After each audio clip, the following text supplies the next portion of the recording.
Mehil bozor Telegram kanali 2018-yil 12-dekabrda ochilgan bo'lsa, 1 yil muddat bepul ishlandi. Bir akamiz bilan tasodifan ko'rishdik. Bu akamiz aytdiki, bir do'stim bor, sizni akangiz ham yaqini, siz ham yaxshi taniysiz. Shu yerga bir mehmondorchilikka holidan xabar olgan boraylik dedi. Xo'p deb keldim. Qarasam, Anvarjon akam o'tirdik. Yana yaqinlarda chaqirdi haligi akamiz 3-4 kishi bo'lib, bir uy odam bo'lib o'tirdik. Gaplashish chog'ida men savol berdim, aka qiynalmayapsizmi? Endi Allohning bergan sinov ekan deyishim bilaman. Hech ham men siqilmayapman, zerikmayapman. Men bu sinovga roziman degan gaplarni aytdi. Men ichimga qandaydir bir issiq bo'lib ketdi-da, haligi tog' eti bo'lib ketdim. Keyin yana so'zim davom ettiryapti. Bunaqa holatda bo'lmaganimda men yana ko'chada yurgan bo'lardim. Allohni yana ham yaqin tanimagan bo'lardim va tushimda payg'ambarimiz alayhisalomni ko'rmagan bo'lardim. Men tushimda payg'ambarimiz alayhisalomni ko'rdim deganda 4-5 ta akamiz bilan birga ho'ngrab rosa yig'ladik, ta'sirlandik. Alloh muborak qilsin aka deb ko'rishdik. Har bir musulmon uchun, musulmon ummati uchun payg'ambarimiz alayhisalomni tushida ko'rish hammaga orzu. Tabriklaganimizdan keyin ko'zimiz yosh keldi, o'tirdik, boshqa qildik.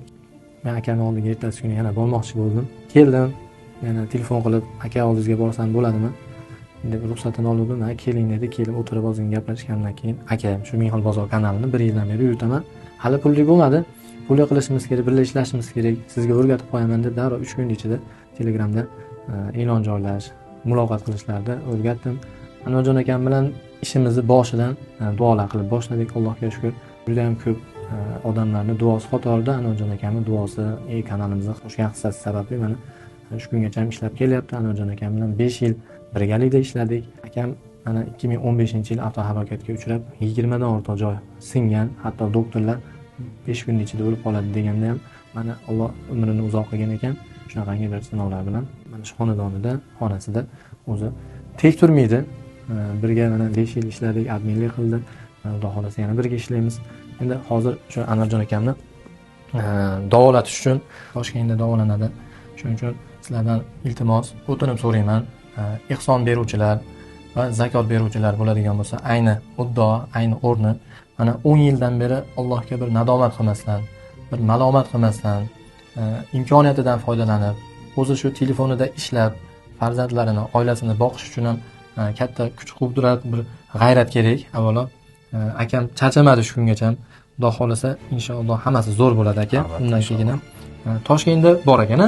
Bor, shu o'zimga lokomotiv apparati roboti bilan kuniga bir o'zimga 900 ming ekanda bir kunligi. Apparati shu 200 ming ekan soati, yotoq lecheniya massajlar 750 ming. Shu umumiy hisobda yolg'iz o'zimga qarovchisiz 950 ming ekan kuniga. Endi yana bir yaxshiroq natija olishdan eng kamida bir 3 oy yotsangiz davolanib turmasdan bir sezilarli bir natija bo'ladi inshaalloh. Qo'rg'ontepa xalqi, Andijon xalqi bo'laman. O'zbekiston xalqi mehribon xalq. Uni ko'p mana isbotini ko'rdik. Juda ko'p akalarimiz mana operatsiyalar o'tdi, boshqa bo'ldi. Chaqaloqlar hech bir yolg'iz qo'yib qo'yishmadi. Allohga shukr. Shunaqangi bir mehribon obunachilarimiz bor. Sizni ham yolg'izlatib qo'ymaymiz inshaalloh aka. Yana kelamiz oldingizga. Sizni Alloh uchun yaxshi ko'raman. Payg'ambarimiz alayhisalomni mana 3 marta ko'rdim dedingiz aka. Zo'r bo'ladi aka. Xudo xolasa yaxshi bo'ladi. Zo'r bo'ladi. Hozir ham zo'r. Endi uzorda eshitgandan keyin ko'ziga yosh kelmas, iloji yo'q. Iloji yo'q. Xudo xolasa zo'r bo'ladi. Hozir ham yaxshiman. Menga o'xshab holatga tushganlarga, tushkunlarga tushganlar bo'lsa, menga bemalol telefon orqali yo Telegram orqali murojaat qila olsin, darda bo'la olaman. Shu kungacha Xudoga bir marta tushkunlikka tushmaganman. Hammasi yaxshi mana.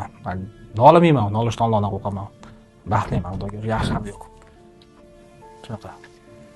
Shunaqa hurmatli obunachilar. Yana ko'rishamiz inshaalloh. Telefon nomerlarini yozib qo'yaman. Hayajondaman aka meni. Siz kelganingizga xursandman men ham. Zo'r bo'ladi. Yana kelaman. Inshaalloh. Aka. Bo'ldi.